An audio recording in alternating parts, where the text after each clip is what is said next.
안녕하세요, 김지금입니다. 오랜만에 아이폰 중고 시세 콘텐츠로 돌아왔습니다. 마지막으로 했던 게 22년 1월인데요. 그 사이 새로운 아이폰인 아이폰 14 시리즈가 출시되었죠. 새로운 아이폰이 출시되면 사람들은 기존 사용하던 아이폰을 매물로 내놓아 큰 폭의 하락이 있었고, 이후 다시 가격이 안정세를 찾아갔습니다. 즉, 14 시리즈가 출시된 지금이 중고 아이폰을 줍줍하기 가장 좋은 시기라는 거죠. 그럼 9개월이 지난 지금 아이폰 중고 시세가 어떻게 바뀌었는지 같이 알아볼까요? 가격은 중고나라 실거래가 기준이며 액정이나 후면 파손, 페이스 아이디 등 기능에 문제가 없는 것들입니다. 중고 특성상 외관 상태, 배터리 용량 등 다양한 변수에 따라 가격이 달라질 수 있기 때문에 참고로만 봐주시길 바랍니다.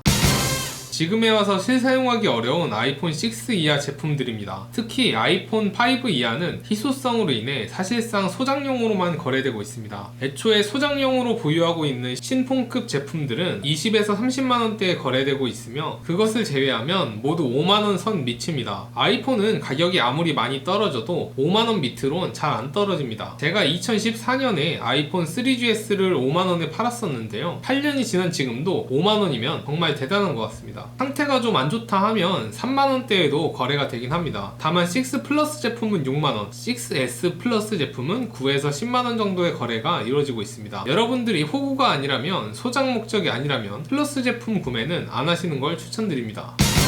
우려먹고 또 우려먹는 아이폰 SE 시리즈입니다. 그나마 아이폰 SE 1세대는 아이폰 5 디자인과 로즈골드 버프로 소장 가치가 있지만, 아이폰 SE 2세대와 3세대는 아이폰의 모든 모델들 중 가장 많이 우려먹어진 아이폰 6 폼팩터를 사용하고 있기 때문에 전혀 소장 가치가 없습니다. 아이폰 SE 1세대는 특유의 소장 가치 덕분에 현재 9에서 10만원 정도의 거래가 되고 있으며, 잔존 가치는 10% 정도입니다. 4년 전에 제가 20만원대인가 10만원대 후반인가 정도에 판매를 했었는데, 아직까지 이 가격이면 꽤나 가격 방어가 뛰어나죠. 워낙 오래된 폰이라 성능 자체가 좋지 않기 때문에 올해 초에 13에서 14만원 정도에 거래된 거에 비하면 크게 가격이 하락을 했습니다. 소장 가치가 있는 폰이기 때문에 상태가 좋은 폰들은 호가가 20만원대로 매우 높기도 합니다. SE 2세대의 경우 19에서 20만원에 거래되고 있었습니다. 올해 초에 17에서 20만원에 거래되던 때와 비교하면 거의 동일한 가격이라고 봐도 무방합니다. 워낙 차별화가 없는 폰이기 때문에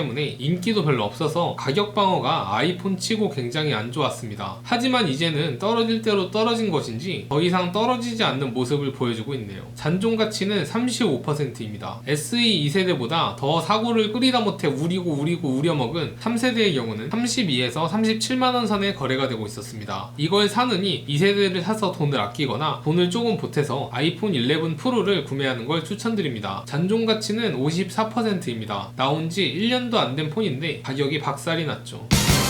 2년 전까지만 해도 충분히 현역으로 뛰고 있었지만, 이제는 슬슬 은퇴를 생각해야 될 나이가 되지 않았나 싶습니다. 일반 기종의 경우 75,000원에서 95,000원 선에서 거래가 되고 있었으며, 잔존 가치는 10%입니다. 아이폰 SE 1세대가 잔존 가치가 20%에 육박한 거에 비하면 많은 감가가 진행되었습니다. 심지어 가격도 더 비쌉니다. 올해 초에는 5에서 9만원 정도의 거래가 되었고, 그때와 큰 차이가 나지 않는 가격입니다. 역시 충분히 가격이 떨어질 만큼 떨어졌기 때문에 가격 하락을 밑에서 좀 받쳐주고 있습니다. 아이폰 7 플러스는 10에서 13만원에 거래되었고, 잔존율은 12%입니다. 중고 시장에서 플러스 모델 같이 화면이 큰 모델은 비교적 가격 방어가 더 잘 되는 모습을 보여주는데, 아무래도 큰 화면에 대한 수요가 많은 것 같습니다. 여러분들도 아이폰 구매할 땐 꼭 작은 거 써야 하는 거 아니라면 웬만하면 큰 거 쓰시길 바랍니다. 만족도도 높고 가격 방어도 훨씬 잘 되니까요.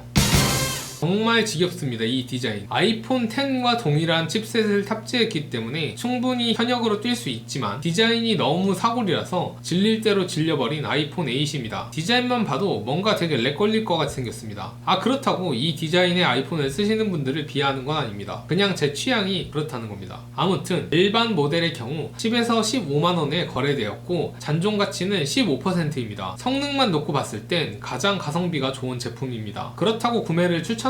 그건 아닙니다. 아이폰은 디자인이 반 이상이기 때문에 본인의 취향이 홈 버튼 있는 아이폰을 좋아한다 하시면 저렴한 가격의 아이폰 8을 구매하시는 것도 좋습니다. 하지만 일반적인 경우라면 가격 때문에 이 제품을 사는 건 비추하고 싶습니다. 플러스 모델은 역시 일반 모델보다 높은 가격 방어를 보여주어서 15에서 20만원 선에서 거래가 되었습니다. 잔존 가치는 16.5%입니다. 저는 개인적으로 아이폰 10부터 현역으로 보고 있습니다. 구형 폼팩터이긴 하지만 현재 폼팩터와 디자인상으로 큰 차이가 나지 않고 출시한 지 5년이나 되긴 했지만 5세대 폼팩터의 첫 번째 모델이기 때문에 아이폰 14 시리즈의 6세대 폼팩터와 고작 1세대밖에 차이가 나지 않습니다. 예전부터 제가 항상 말씀드리는 거지만 아이폰은 폼팩터가 바뀔 때마다 가격이 크게 요동치는 모습을 보여줬습니다. 이 말은 폼팩터 변경 초기에 제품을 구매하면 비교적 뛰어난 가격 방어 효과를 누릴 수 있다는 거죠. 그렇다고 지금 구매를 추천하냐? 이것도 역시 아닙니다. 구형 아이폰인데 가격 방어가 좋다는 건 그만큼 실제 가치 대비 비싸다라는 뜻도 되니까요. 아이폰 10은 현재 20에서 23만원에 거래되고 있으며 올해 초에 20에서 27만원에 거래되는 상황에 비해 소폭 낮아진 모습을 보여주고 있습니다. 잔존 가치는 15.4%입니다.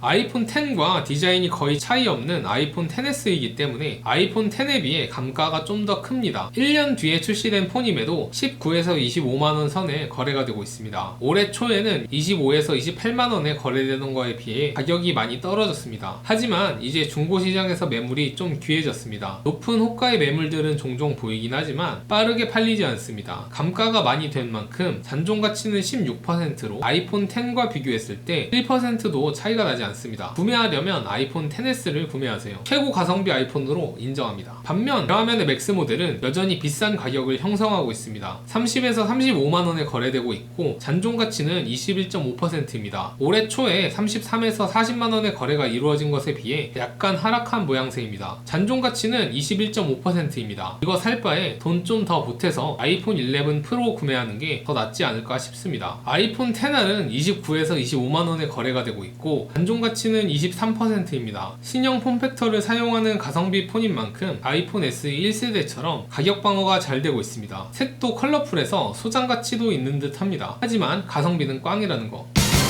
5세대 폼팩터의 마지막 모델인 아이폰 11 시리즈는 구형 폼팩터이긴 하지만 카메라 모양 덕분에 6세대 폼팩터와 비슷한 디자인을 보여주어 어느 정도 가격 방어가 되고 있습니다. 케이스를 씌우면 측면의 둥그런 부분이 어느 정도 커버가 되기 때문에 싼 맛의 신형 폼팩터의 느낌을 내보고 싶다면 11 시리즈를 구매하는 게 좋을 수도 있습니다. 아이폰 11 일반 모델의 경우 29에서 34만원에 거래가 되고 있고 이는 아이폰 XS 맥스와 비슷한 가격입니다. 하지만 출고가 자체가 원래 99만원으로 낮았기 때문에 잔존율은 무려 32%에 달합니다. 올해 초에는 30에서 36만원에 거래가 되었으며 소폭 하락 혹은 비슷한 가격을 보여주고 있습니다. 반면 11 프로 모델은 제법 많은 감가 를 받았는데요. 12, 13, 14에서 지속적으로 개선점들이 나오면서 상대적으로 가치가 많이 떨어진 것이 원인이지 않을까 싶습니다. 37에서 38만원 정도에 거래되고 있고 잔존 가치는 27%입니다. 올해 초에 45에서 48만원에 거래가 됐었는데 상당히 큰 폭의 하락을 보여주었습니다. 아이폰 XS에 준하는 가성비 폰이라고 생각합니다. 마지막으로 11 프로맥스 모델은 47에서 50만원에 거래되고 있고 31%의 잔존 가치를 갖고 있습니다. 역시 대화면이기 때문에 훨씬 가격 방어가 뛰어납니다. 올해 초엔 53에서 56만원이었습니다. 아무래도 아이폰 14 프로 시리즈가 워낙 잘 나와서 아이폰 11 프로 쓰시는 분들이 다 던진 것 같습니다. 아이폰 11 프로 시리즈들이 하락폭이 상당히 크네요.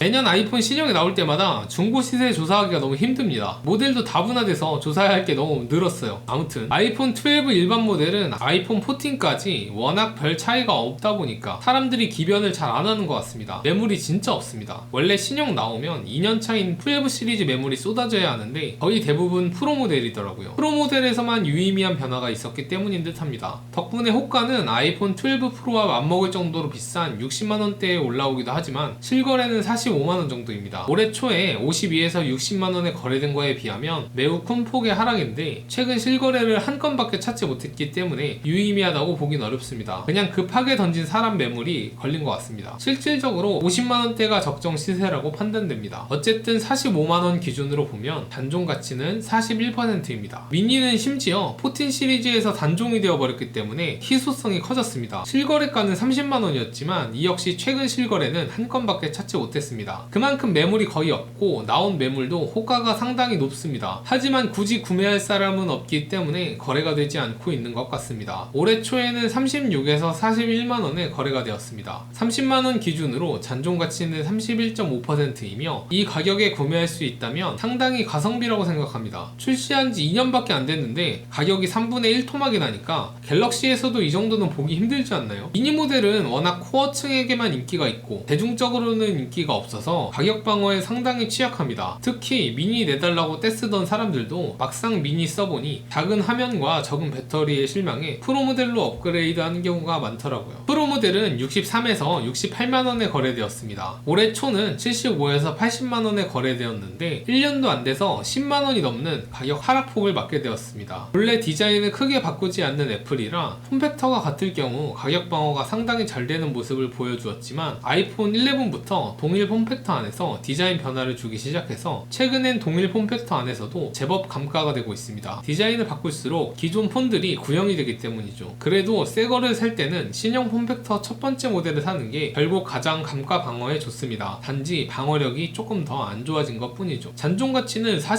48.64%입니다. 프로맥스 모델은 73에서 82만원에 거래가 되었는데 70만원대 거래된 모델은 아무래도 14 시리즈로 기변해서 빨리 팔려고 던진 것 같습니다. 올해 초에는 87에서 100만원에 거래가 되었기 때문에 어느 정도 가격 안정화가 되고 나면 70만원대 후반에서 80만원대 초반으로 안착하지 않을까 싶습니다. 잔존 가치는 52%입니다.